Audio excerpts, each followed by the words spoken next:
हरे कृष्णा। आज से प्रातः में श्रीमद् भागवत समय मैं आप सभी लोगों का हार्दिक पूर्वक स्वागत करता हूँ।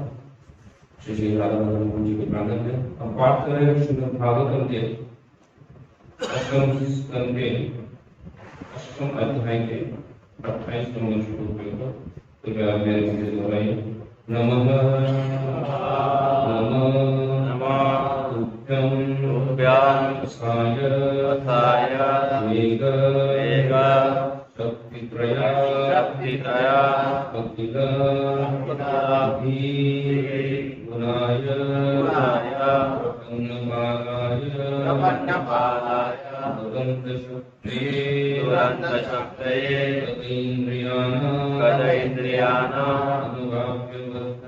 अनुवाप्यवर्तने नमो नमस्तुभ्यमसाय वेग नमो नमस्तुभ्यमसाय वेग शक्तित्रयाय किल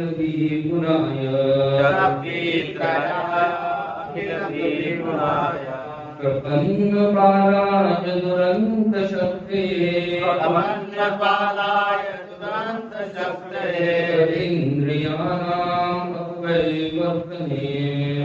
इन्द्रियाणाम् अपवर्तने नमो नमस्तुभ्यमसाय वेग नमो नमस्तुभ्यमसाय वेग शक्तित्रया किल द्विगुणाय प्रपन्नपालाय दुरन्तशक्ते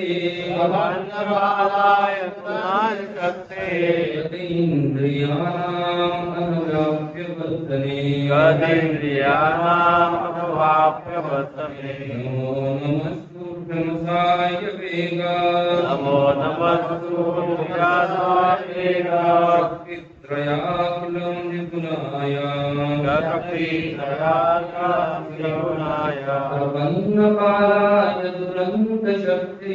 प्रपन्नपालाय दुरन्तशक्ते इन्द्रियाणाम्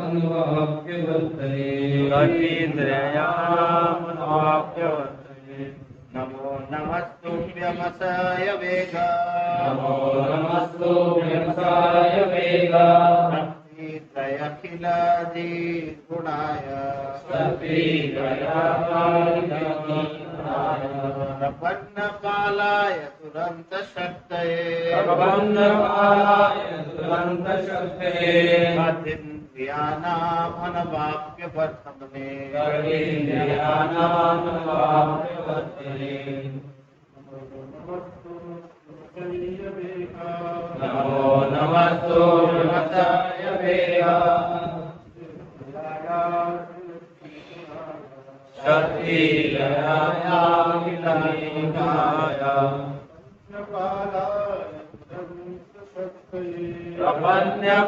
प्रपन्नपालाय दुरन्तशक्तये इन्द्रियाणाम् अनुवाप्यवर्तने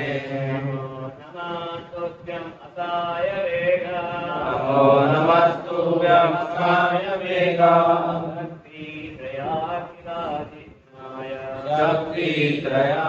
शक्तित्रयाखिलादिगुणाय प्रपन्नपालाय दुरन्तशक्तये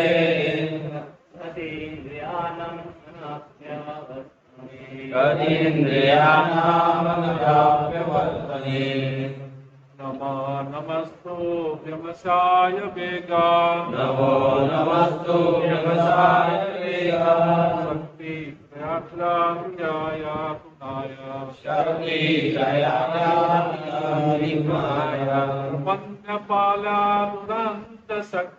प्रपन्नपालाय दुरन्तशक्ते इन्द्रियाणाम् अनुवाप्यवर्तने नमो नमस्तुभ्यमसाय वेग नमो नमस्तुभ्यमसाय वेग शक्तित्रयाय किल द्विगुणाय शक्तित्रयाय किल द्विगुणाय प्रपन्नपालाय दुरन्तशक्तये प्रपन्नपालाय दुरन्तशक्तये सतीन्द्रियाणामणव्यापमर्दने सतीन्द्रियाणामणव्यापमर्दने वैष्णवी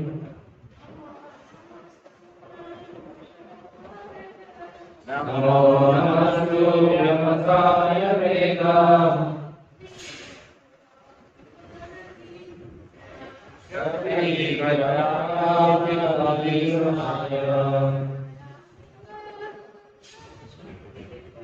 प्रपन्नपालाय दुरन्तशक्तये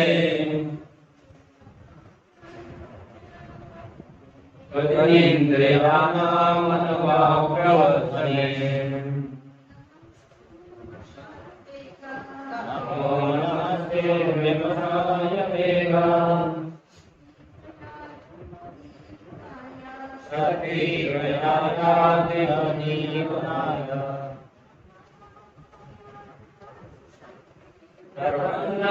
प्रपन्नपालाय दुरन्तशक्तये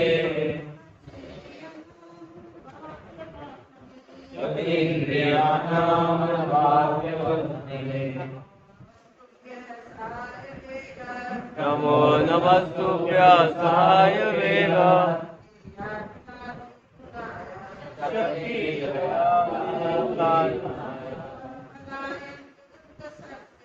प्रपन्नपालाय दुरन्तशक्तये सतीन्द्रियाणामणव्यापमर्दने नमो नमस्तुभ्यं व्यासाय वेदाय शक्तित्रयायाखिलनिगुणाय प्रपन्नपालाय दुरन्तशक्तये सतीन्द्रियाणामणव्यापमर्दने शब्दार्थ में विकसित होना है। नमः नमस्कार करता हूँ। नमः नमस्कार करता हूँ। तुभ्यं तुमको असाय दुस्तर वेग शक्तित्रयाय तीन शक्तियों वाले परम पुरुष को अखिल ब्रह्मांड का बुद्धि के लिए गुणाय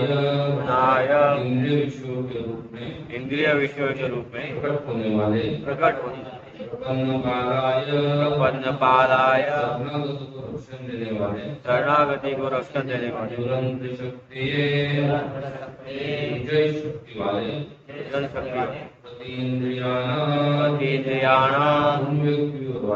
उन व्यक्तियों द्वारा इंद्रिय संयम करने में अक्षम है जो इंद्रिय संयम करने में अक्षम है अनवाप्य दुर्लभ वर्तमने भाषण तात्पर्य ऐसी भक्तिदान स्वामी के द्वारा श्री प्रभुपाद महाराज की भाषण। हे प्रभु, आप तीन प्रकार की शक्तियों के दुस्तर वेग के नियामक है। आप समस्त इंद्रियों सुख के आधार है और शरणागत जीवों के रक्षक। आप असीम शक्ति के स्वामी हैं, किंतु जो लोग अपनी इंद्रियों को वश में रखने में सक्षम है वे आप तक नहीं पहुंच पाते। मैं आपको बार बार सादर नमस्कार करता हूँ। तात्पर्य आसक्ति लोभ तथा काम तीन दुस्तर वेग जो भगवान के चरण कमलों पर मन को एकाग्र करने में बाधा आदत होते हैं। ये वेग इसलिए कार्यशील रहते हैं क्योंकि भगवान नहीं चाहते कि अभक्तों तथा नास्तिकों को उनका साक्षात्कार हो, किंतु भगवान के चरण कमलों की शरण लेने पर ये अवरोध हट जाते हैं और भगवान का साक्षात्कार हो सकता है। अतएव भगवान शरणागत होकर रक्षक है। भगवान के चरण कमलों की शरण में गए बिना कोई व्यक्ति भक्त नहीं बन सकता। अतः भगवान उसे भीतर से बुद्धि प्रदान करते हैं जिससे वह भगवत धाम प्राप्त कर सके। ओम ज्ञानांजनशलाकया चक्षुरुन्मीलितं येन तस्मै श्रीगुरवे नमः। श्रीचैतन्य मनोभीष्टं स्थापितं येन भूतले स्वयं रूप कदा मह्यं ददाति स्वपदान्तिकम्। वन्देऽहं श्रीगुरुं श्रीयुतापदकमलं श्रीगुरुं वैष्णवांश्च श्रीरूपं सागरजातं सहगणरघुनाथान्वितं तं सजीवं साद्वैतं सावधूतं परिजनसहितं कृष्णचैतन्यदेवं श्रीराधा कृष्णपादान् सहगण ललिता श्रीविशाखान्वितं विष्णुपादाय कृष्णपृष्ठाय भूतले श्रीमते भक्तिवेदांत स्वामिनिधि नामिने नमस्ते सरस्वती देवे गौरवाणी प्रचारिणे निर्विशेष शून्यवादी पाश्चात्यदेशतारिणे नमो महावदन्याय कृष्ण प्रेमदायिने कृष्णाय कृष्ण चैतन्य नामिने गौरतिशे नमः।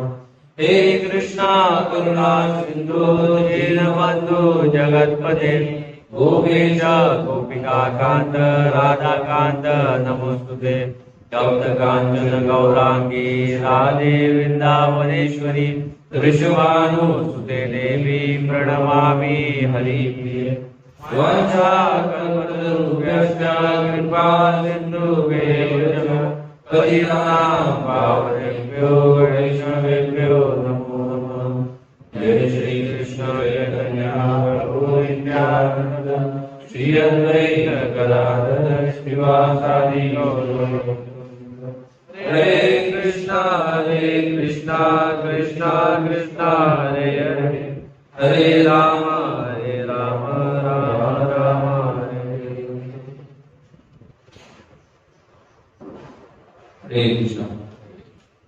आप सभी श्रोतागणों का पुनः से एक बार श्रीमद् भागवतम के आज प्रातःकालीन सत्र में श्री राधा मदन मोहन जी के प्रांगण में हार्दिक स्वागत करता हूँ। श्रीमद् भागवतम जो है वो भगवान की स्तुतियों से या कभी प्रार्थनाओं से ओतप्रोत भरा हुआ है। ऐसे श्रीमद् भागवतम के ऊपर बहुत सारे महान महान भक्तों ने अपनी प्रार्थनाएं भगवान को अर्पित की हैं। जय श्री राधा मदन मोहन भगवान की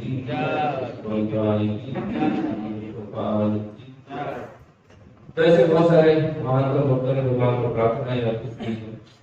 पूरा भागवत प्रार्थनाओं से ओतप्रोत भरा हुआ है। भागवत में प्राय देखा जाए तो भगवान के भक्तों की कथा और क्या है उनकी प्रार्थनाएं हैं। भक्तों की जितनी कथा है आप बोलोगे भगवान की लीला है, वो जितनी सारी लीला है वो भक्तों के साथ है। और उसके साथ साथ आधा भागवतम किससे भरा हुआ है? प्रार्थनाओं से भरा हुआ है। भागवतम के प्रथम स्कंद से लेकर भागवतम के अंतिम स्कंद सब 12वें स्कंद तक हर स्कंद में कोई ना कोई भक्त क्या कर रहा है? भगवान को प्रार्थना कर रहा है। ये विशेषता है श्रीमद् भागवतम की।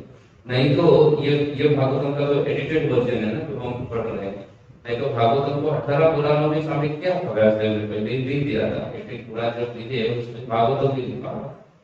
लेकिन नारद मुनि ने जब वो देखा तो बोले ये इसको एडिट करने की आवश्यकता है, ये ठीक नहीं है। भागवतम को पढ़ो। और उसके बाद फिर नारद मुनि से उपदेश पाकर गुरु ने क्या कर दिया उसको एडिट कर दिया। तो पुराने भागवतम में क्या था? अभी हमने एडिटेड वर्जन में पढ़ा है तो इसमें नहीं है सिलेबस में। लेकिन पुराने वर्जन में आचार्य बता रहे कि उसमें सिर्फ और सिर्फ था वो था सिर्फ भगवान की लीला बस, और कुछ नहीं था। ऐसे ही जैसे अन्य पुराणों में आप देखते हो, चाहे विष्णु पुराण हो, स्कंद पुराण हो या अन्य पुराणों में भगवान की लीला हो, लेकिन वहां पे भगवान के भक्तों का गुणगान नहीं होता, ना ही भक्तों के हृदय की उनकी प्रार्थनाओं को कहीं से होता नहीं। आपको कुंती महाराज की प्रार्थना सुनने भागवत नहीं मिलेगी, विष्णु पुराण अन्य जगह पे नहीं मिलेगी। यहाँ तक जाके आप महाभारत की खोल के देखो, इतना 1 लाख श्लोक लिखे, लेकिन वहां की प्रार्थना नहीं देखिएगी कुंती महाराज की प्रार्थना करते भगवान। जितनी सारी है क्या है, सभी की सभी लीलाओं को पता। इसलिए भागवत विशेष, क्योंकि यहाँ पे भगवान के साथ साथ जो प्रायोरिटी दी गई है या इम्पोर्टेंस दिया गया है वो किसको दिया गया है? भक्तों को दिया गया है।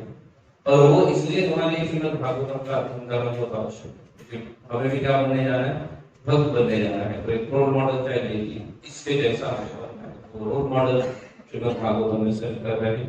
उसमें से एक रोल मॉडल है गोविंद जयंती। गजेंद्र भगवान को प्रार्थना अर्पित कर रहे हैं। लगभग 29 नंबर श्लोक, तो ये सेकंड लास्ट वर्स है गजेंद्र की प्रार्थना का। लास्ट कब हो जाएगा, नायं देवी सुमात्मानं गच्छति। तो ये आखिरी श्लोक बोल देंगे या गजेंद्र बोल देंगे उनके प्रार्थना खत्म हो गया। अगर आप प्रार्थना का देखो क्रम वाइज देखेंगे तो गजेंद्र जी बहुत सुंदर तरीके से हर चीज को एक्सप्लेन कर, सिर्फ गजेंद्र की प्रार्थना में तो गजेंद्र जी बहुत सुंदर तरीके से 5-5 स्टेप में एक चीज को क्या कर रहे हैं, डिमांड कर रहे हैं या एक चीज की भगवान से प्रार्थना कर रहे हैं। 5-5 स्टेप में कर रहे हैं, जैसे 13, 14, 15, 16, 17 अध्याय अगर देखो तो उसमें सिर्फ भगवान को गुणगान करें। प्रार्थनाओं को भी अगर आप विभाजित कर दोगे, वैसे तो मोटा मोटी 3 भागों को प्रार्थनाओं में विभाजित किया जाता है, सम प्रार्थनात्मक प्रार्थना, उसके साथ साथ साप्ताहिक प्रार्थना और एक प्रार्थना,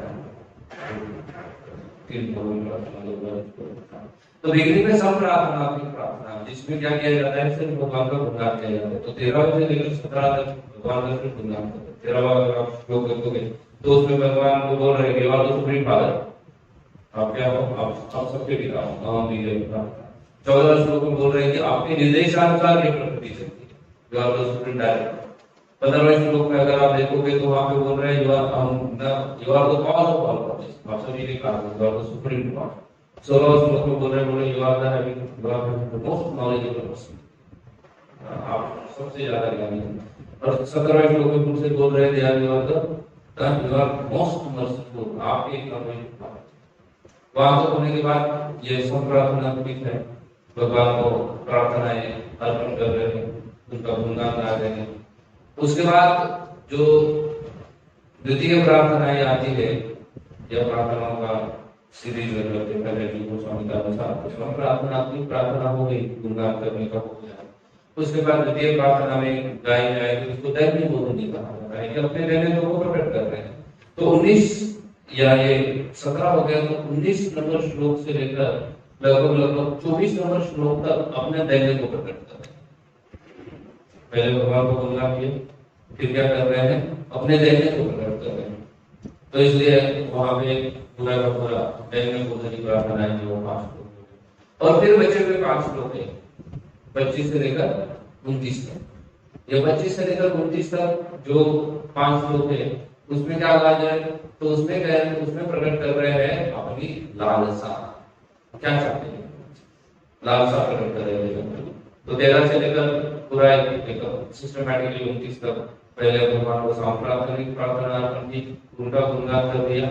उसके बाद 19 से लेकर 24 तक क्या बोल दिया है, दैन्य प्रकट किया है, अपने हृदय की अवस्था, अपना दैन्य प्रकट कर रहे हैं कि मैं कैसे असहाय अवस्था में क्या हुआ हूँ, असहाय अवस्था में यहाँ पे घिरा हुआ हूँ, इस दैन्य को प्रकट करते हैं। और उसके बाद 25 से लेकर 29 तक इस चीज को प्रकट करते हैं, लालसा को प्रकट करते हैं। तो 25 से लेकर 29 तक लालसा है, इसमें से 28 नंबर का श्लोक है। अगर आप थोड़ा सा पीछे इसको रिमाइंड करने जाएंगे कि क्या क्या लालसा प्रकट की है गजेंद्र के द्वारा, तो आप देख सकते हो 25वें नंबर श्लोक में भगवान के लिए वास्तव में जो लालसा प्रकट की जा रही है, वो भगवान से वो प्रार्थना कर रहे हैं कि मुझे क्या करो, ज्ञान प्रदान करो। उसमें बोल रहे हैं, मैं तो अज्ञान से आवृत हूँ, केवल नित्य मोक्ष की कामना करता हूँ, मैं अज्ञान से आवृत हूँ, उसमें मुझे क्या करो, ज्ञान की कामना करो, नॉलेज। 26वां श्लोक अगर आप देखोगे तो 26वें श्लोक में मोक्ष की कामना करो। 26वें श्लोक में क्या कर रहे हैं कि जन्म है आप, इसलिए मुझे क्या करो, मोक्ष प्रदान करो। 27 नंबर का अगर आप श्लोक देखोगे तो 27 नंबर के श्लोक में जो प्रार्थना कर रहे हैं वो स्तुति करने की प्रार्थना कर रहे हैं, तो की प्रार्थना कर रहे हैं। और ये 28वें नंबर का श्लोक है, इसमें क्या बोल रहे हैं, 28वें श्लोक में इंद्र निग्रह के लिए क्या कर रहे हैं, लालसा कर रहे हैं, मेरा क्या करो, इंद्र निग्रह में मुझे क्या करो, मदद करो। तो ये जो है कि इंद्र निग्रह के ऊपर चल रहा है। और फिर 29वां नंबर का श्लोक आएगा, इसमें भगवान से क्या मांगेंगे, रिमेम्बरेंस मांगेंगे। भगवान को बोलेंगे कि आपको नित्य मुझे क्या होना चाहिए, स्मरण होना चाहिए। तो ऐसे बहुत ही सिस्टमैटिकली क्या कर रहे हैं, चीजों को मांग रहे हैं। अगर आप देखोगे 25वें नंबर श्लोक में उनसे क्या मांगा है, ज्ञान की मांग, क्योंकि ज्ञान के बिना हमारी भक्ति क्या नहीं हो सकती, शुरुआत नहीं हो सकती। ऐसा कहा जाता है संसार में सभी चीजें परिवर्तनशील, हर चीज नष्ट हो सकती है। समय जो है वो बड़ा बलवान है, संसार की हर चीज को समय नष्ट कर सकता है। आज कुछ बालक ने जन्म लिया है, वो आज से 50 साल के बाद पूरा काम किया है। आज जो जवान है वो भी आज से 25 साल के बाद बूढ़े होने वाले हैं। और जो बूढ़े हैं वो बालक बन जाएंगे, किसी तो नेक्स्ट ईयर में चले जाएंगे और क्या बने जाएंगे, आज से 50 साल के बाद फिर से बालक हो जाएंगे। तो समय परिवर्तनशील है, किसी भी चीज में परिवर्तन होता है, हमेशा परिवर्तन होता रहता है, हमेशा परिवर्तन होता है। आज हमें जो प्रिय व्यक्ति लग रहा है, हो सकता है समय के प्रभाव के अनुसार कुछ समय के बाद वो हमारा सबसे बड़ा तो वही हमें दुश्मन बने, या वही हमें लगे कि मेरे प्रगति में सबसे बड़ी बाधा यही व्यक्ति है। कुछ भी हो सकता है, लेकिन एक चीज को समय नष्ट नहीं करना है, वो चीज है अज्ञान। अज्ञान को किसी भी चीज को नष्ट नहीं किया जा सकता है। उसके लिए सिर्फ और सिर्फ एक ही चीज की आवश्यकता होती है, और वो होती है किसकी? ज्ञान की आवश्यकता। इसलिए ज्ञान भक्तों के लिए बहुत आवश्यक है। जैसे ही ज्ञान भक्तों को प्राप्त होता है, तो ज्ञान से भक्तों को 2 चीजें प्राप्त होती है। जब प्रथम बार ज्ञान प्राप्त होता है, तब क्या हो जाएगा?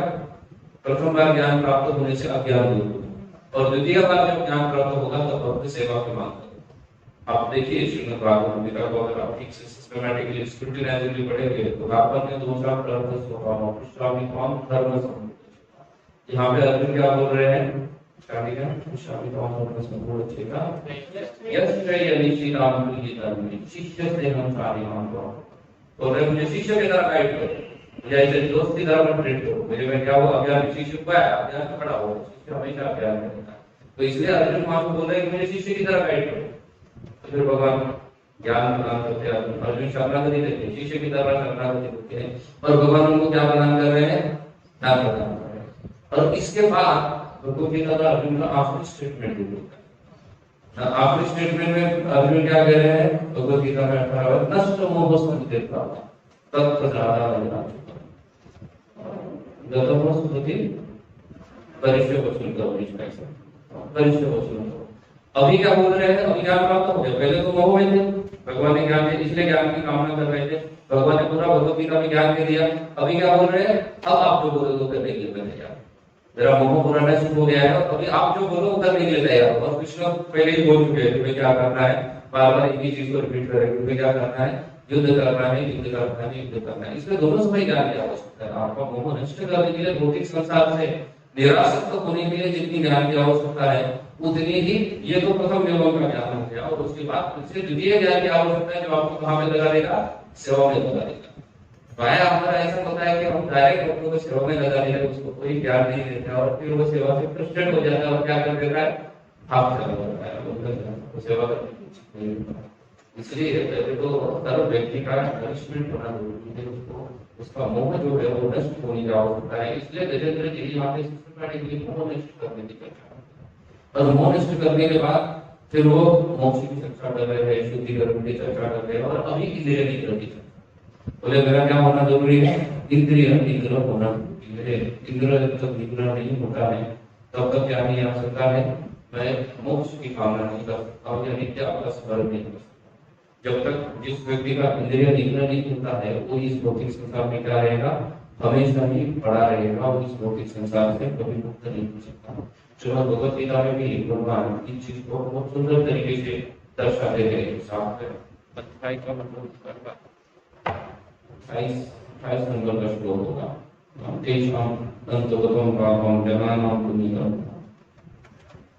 तो भगवान वहां पे बोल रहे हैं कि ये जो अज्ञान है वो नष्ट हो जाएगा, या इंद्रिय तृप्ति की जितनी भी सारी इच्छाएं व्यक्ति की, वो कब नष्ट हो जाएगी? तो रामानंद राय के साथ संवाद चैतन्य महाप्रभु का, वहां पे चैतन्य महाप्रभु पूछते हैं रामानंद, इंद्रिय तृप्ति की जितनी सारी लालसा है वो कब नष्ट हो जाएगी?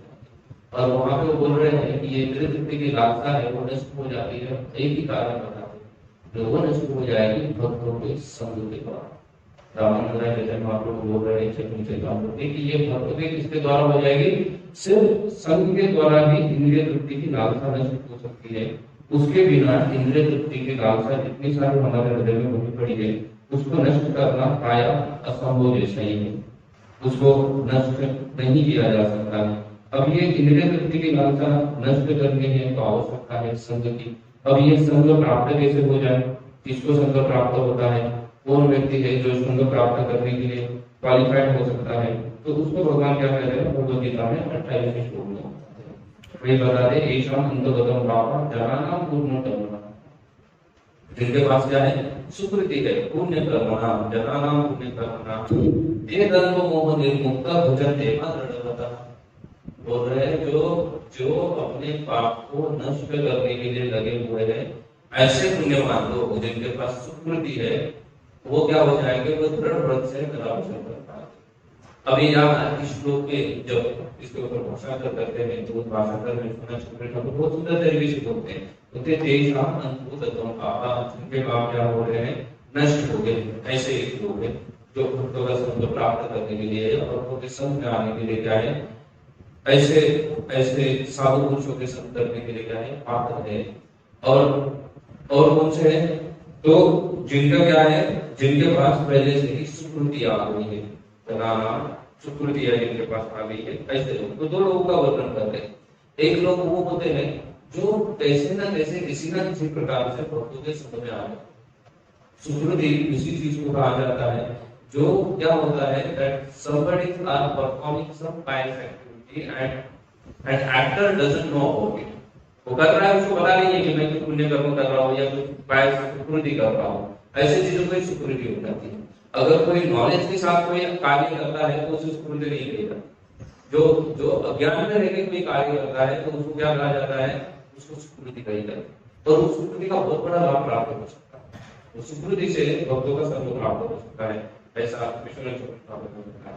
इसलिए वो उदाहरण देते हैं किसी श्लोक पे जब अपना तात्पर्य लिखते हैं तो उदाहरण देते हैं, बोले ऐसा कौन हुआ है जिसने अज्ञान में ऐसी याचना की, सुकृति की और भक्तों का संग प्राप्त हो गया, तो पूतना पूतना जो है वो अपने पूर्व जीवन में कौन थी, बलि महाराज की पत्नी, और उसने अज्ञान का ज्ञान तो उसको है नहीं, कुछ नहीं है, उसने अज्ञान में से किया कि कितना सुंदर बालक है, ऐसा बालक मुझे क्या चाहिए था, मेरा बालक होना चाहिए था, तो ये इतना सुंदर दिख रहा है, ये मेरा बालक होना चाहिए था, मैं उसको क्या करा दी थी, कुछ स्तनपान करा दी। और जब वही बालक जब त्रिविक्रम रूप धारण किया तो फिर उसने इच्छा का प्रवृत्ति हो करा दी, लेकिन उसको जहर देकर मार डाले। ऐसा बालक होता है वाले होना, चलो भाई अज्ञात सुकृति अपनी इच्छा तो की बैठ के वहां पे, मुझे देख के कि ऐसा बालक होना चाहिए, तो पानी इच्छा होती थी।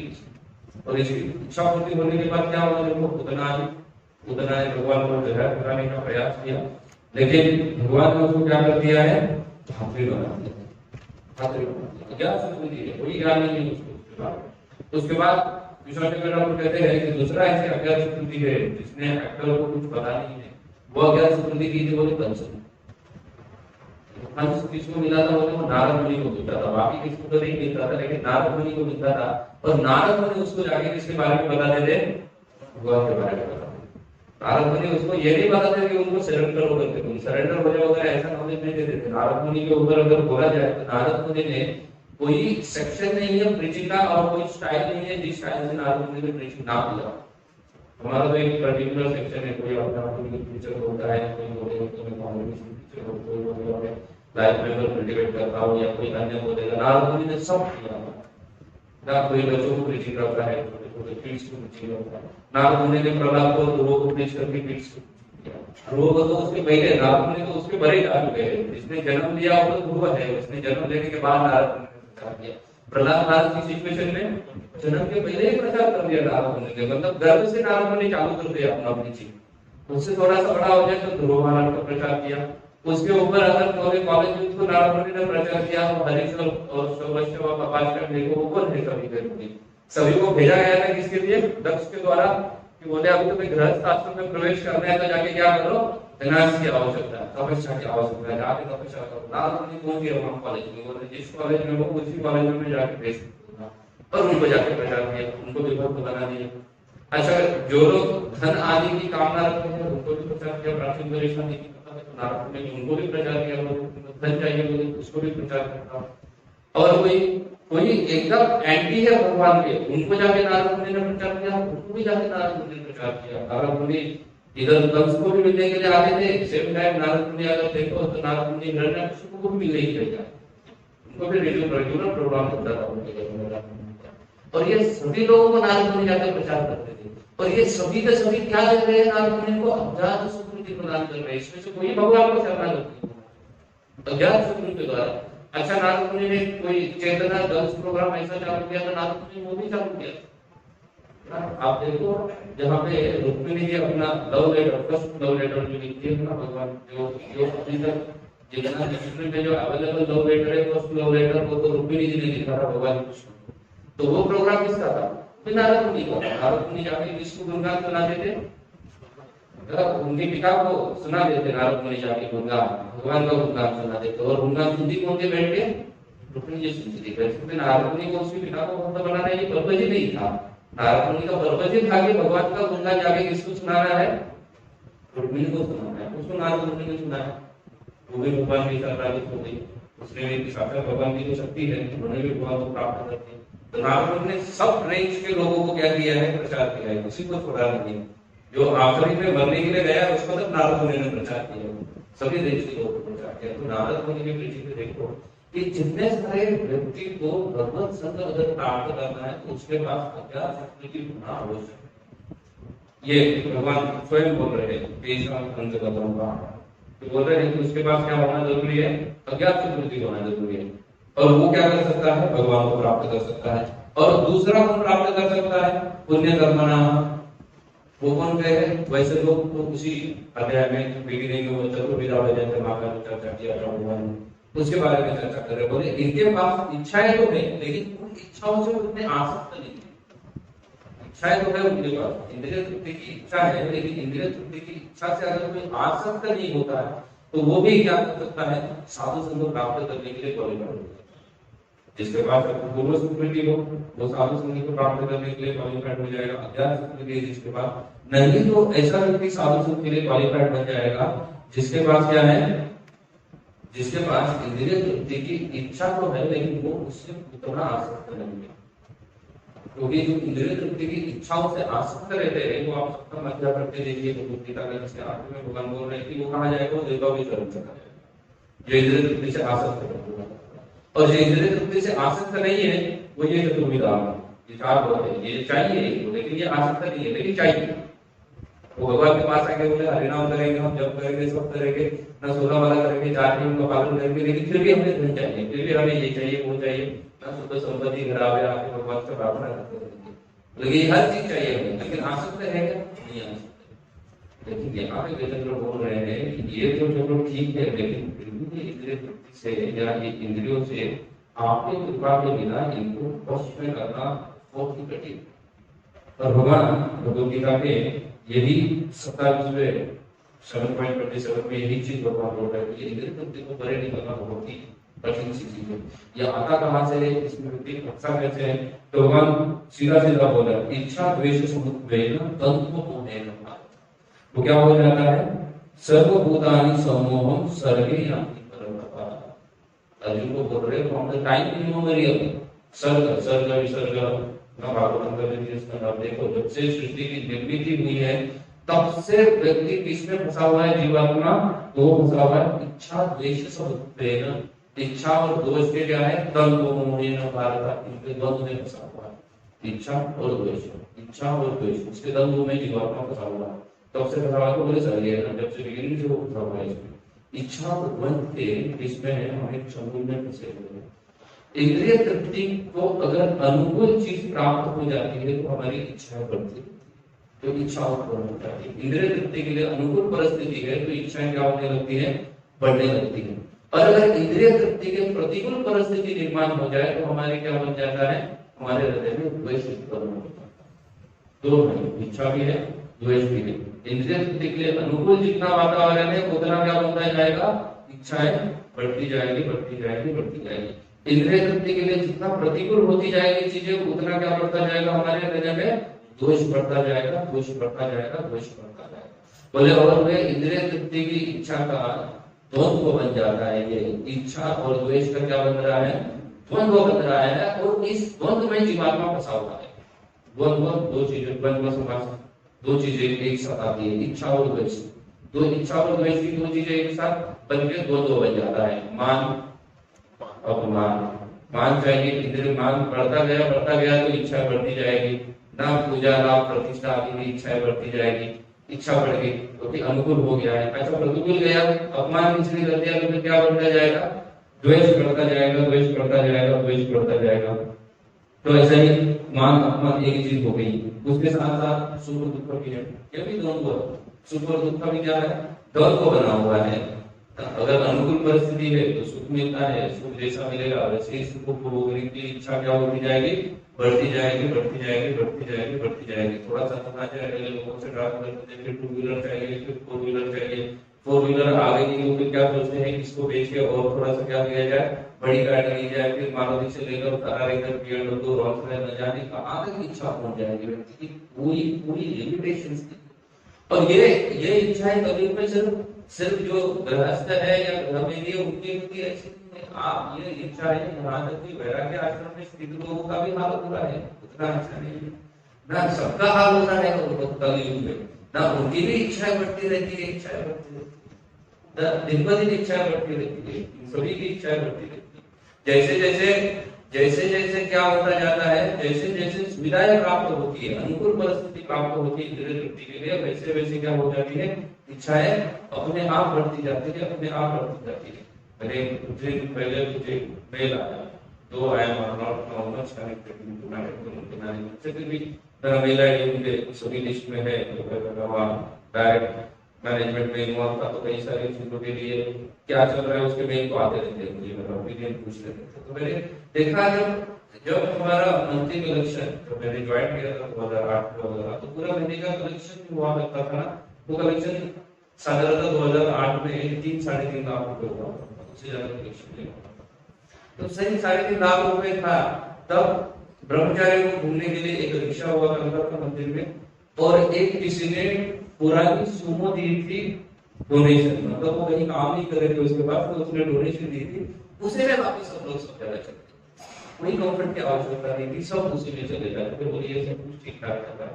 उसके बाद महाराज जी की कृपा से नया मंदिर आ गया, कृपा की इच्छा थी तो बड़ा मंदिर बन गया, बड़ा मंदिर बन गया तो छोटा आने लगे, अच्छा बन गया, अच्छा लगा। फिर कुछ 1-2 साल पहले ऐसा मुझे ये मेल मैंने देखा था, उस मेल में बताया गया था कि सुमो, ओमनी या इको, इन गाड़ियों के डिसएडवांटेजेस क्या क्या, उसके ऊपर डिस्कशन हुआ था। और डिसएडवांटेज के साथ साथ बोले मिनिमम एर्टिगा जैसी गाड़ियां रखनी चाहिए, क्योंकि उसके क्या है एडवांटेजेस क्या क्या है। तो मंदिर में कुल मिला के 4 एर्टिगा थी। मैं ये पढ़ रहा था, बाद में अभी मैं जैसे आप कंडमरेट कर रहा था, क्योंकि मैंने परसों या 15 दिन पहले मेल किया।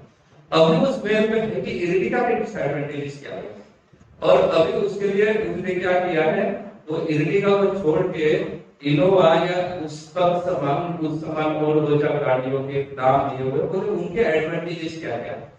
और फिर आज मैंने अचानक से ये शुरू पढ़ दिया, और तब मुझे पता चला कि ये द्वंद्व कैसा रहता है, इच्छाएं जितनी सारी हो, चाहे वो वैराग्य आश्रम का हो या गृहस्थ आश्रम का हो, गृहस्थ का अपना पॉकेट में जैसा जैसा अमाउंट बढ़ती जाएगा या उसका पॉकेट बड़ा होता जाएगा, वैसे वैसी इच्छा क्या होती जाएगी, बढ़ती जाने वाली है। और यहाँ पे भी वही है, थोड़ा प्लस माइनस है, लेकिन वैसा ही लगभग है। इच्छा द्वेष समुद्र में द्वंद्व में फंसे हुए हैं, और जब तक इन द्वंद्वों में हम फंसे हुए हैं, तब तक हमारे जो अनर्थात है या गजेंद्र जी जहाँ पे बोल रहे हैं, काम करो तो क्या करो, मेरे नष्ट कर दो करके गजेंद्र जी भगवान को यही प्रार्थना करेंगे। इंद्रियों को वश में रखने के लिए आप क्या है, आपके कृपा से ही ये क्या हो सकता है, साध्य हो सकता है। कृपा जी है आसक्ति लोभ का काम, आसक्ति लोभ और काम ये एक ही जैसे है, जैसे ही आपका क्या होता जाएगा, ये द्वंद्व है, अनुकूल परिस्थिति धीरे धीरे के लिए मिलती जाएगी, वैसे वैसे आसक्ति लोभ और काम क्या होने वाला है, बढ़ते जाने वाला है। अच्छा, प्रतिकूल परिस्थिति में जाओ, अगर ये सब चीजें छीन ली जाएगी, तो ये सब चीजें छीन ली जाएगी तो क्या बढ़ता जाएगा, द्वेष बढ़ता जाएगा, द्वेष बढ़ता जाएगा। दोनों परिस्थिति में हम रहने के लिए इसलिए भगवान बोल रहे हैं कि द्वंद्व से मुक्त हो जाओ, चाहे फिर तुम्हारे पास हो या चाहे तुम्हारे पास ना हो। भगवान की कृपा से कृष्णा टेस्ट में बहुत खाया, 2 समय में भगवान ने मेरा क्या किया था, टेस्ट किया था। बोले एक बार सब कुछ छीन के मेरा टेस्ट ले लिया, फैक्ट्री को जला दिया, परिवार वाले सपोर्ट नहीं कर रहे थे, कुछ नहीं कर रहे थे, सब छीन लिया भगवान। पर सेकंड टाइम भगवान ने सब कुछ देके भी टेस्ट कर दिया, जितना छीन लिया था उससे कई गुना अधिक क्या किया भगवान ने, रिटर्न कर दिया, और उस समय भी टेस्ट कर दिया। अब सुदामा को जब कुछ नहीं था तो भगवान ने टेस्ट दिया, और उसके बाद सब कुछ देके भगवान ने टेस्ट दिया। हमें प्राय ऐसे लगता है कि हम बड़े वैरागी है, हमारे पास क्या है ना, कोई नहीं है, किसी के प्रति द्वेष नहीं है, कुछ नहीं है, हरे हैं। लेकिन बहुत सारे तो ऐसे अनर्थान है, जिस अनर्थ के लिए वो अनर्थ उभर आने के लिए वैसी परिस्थितियां ही हमारे जीवन में नहीं आई। उन अनर्थों को समझने के लिए वैसी परिस्थितियां ही हमारे जीवन में नहीं आई है। जैसे मैं गणित में अच्छा हूँ या नहीं हूँ या कच्चा हूँ, तभी पता चल जाएगा जब मैं गणित को क्या करूंगा, गणित की परीक्षा में मुझे बिठाया जाएगा। जब तक नहीं बिठाया तब तक मैं तो सोचूंगा अरे मैं तो IIT क्रैक कर सकता हूँ, बोलने के लिए मैं कुछ भी बोल सकता हूँ। लेकिन जिस दिन मुझे गणित की परीक्षा में बिठाया जाएगा, उसी दिन मुझे पता चल जाएगा कि मैं गणित में कितना कच्चा हूँ। ऐसे ही हमारे जीवन में कई सारी परिस्थितियां अब तक आई ही नहीं है, इसलिए वो उन दोषों के बारे में हम अनिश्चित है कि हमें पता भी नहीं है कि ये दोष हमारे अंदर है या नहीं। अगर आप कहेंगे कि मैं कहूँगा कि भाई मैं बहुत बड़ा वैरागी हूँ, धन आदि से कोई आसक्ति नहीं है, क्योंकि नहीं है ना मेरे पास, तो बोलने के लिए क्या जा रहा है आसक्ति नहीं, क्योंकि मेरे पास कोई धन है नहीं।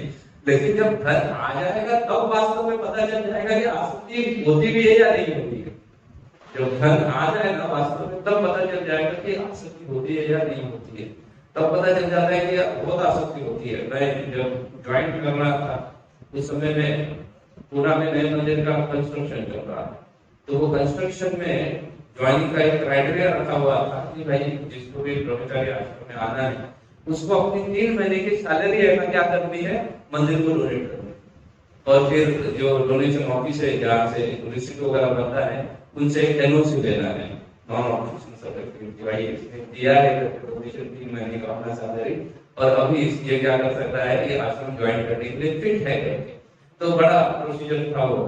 तो मैं जब देख रहा था मेरे साथ अन्य लोगों ने ज्वाइन किया हुआ, और बहुत बड़े बड़े महात्मा लोग हैं, लेकिन वो सब लोग हम ये नहीं सोच रहे थे जब वो फॉर्म भर रहे थे कि रियल सैलरी बताए या कुछ झूठ बोलते थे कि जो है वास्तव में वही लेके या झूठ बोलते। और इस चक्कर में मैंने 3 फॉर्म भर दिए थे, 3 फॉर्म लेके आया था। पहले फॉर्म पे मैंने कर दिया, लिख दिया कि मैं मंथली है ना, समाओ मैंने लिख दिया कि मैं 50,000 कमा लेता हूँ मंथली, तो 1.5 लाख रुपए मंदिर को देता हूँ काम करता। फिर थोड़ा सोचा ये थोड़ा ज्यादा ही झूठ हो जाता है, क्योंकि मैंने नेक्स्ट फॉर्म में 75 कर दिया।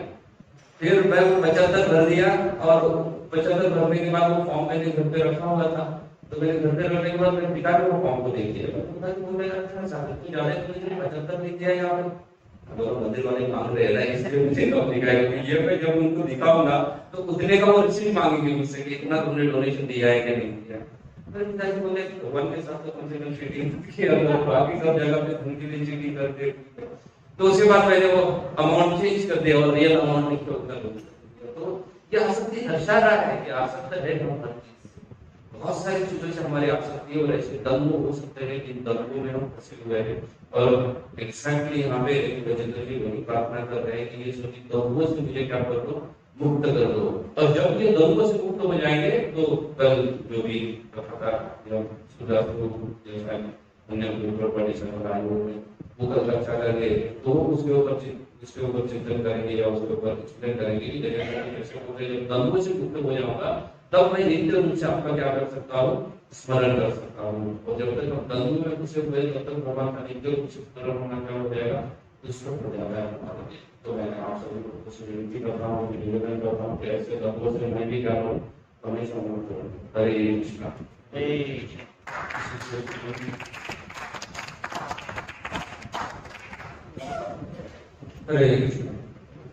श्रीमद् भागवत महापुराण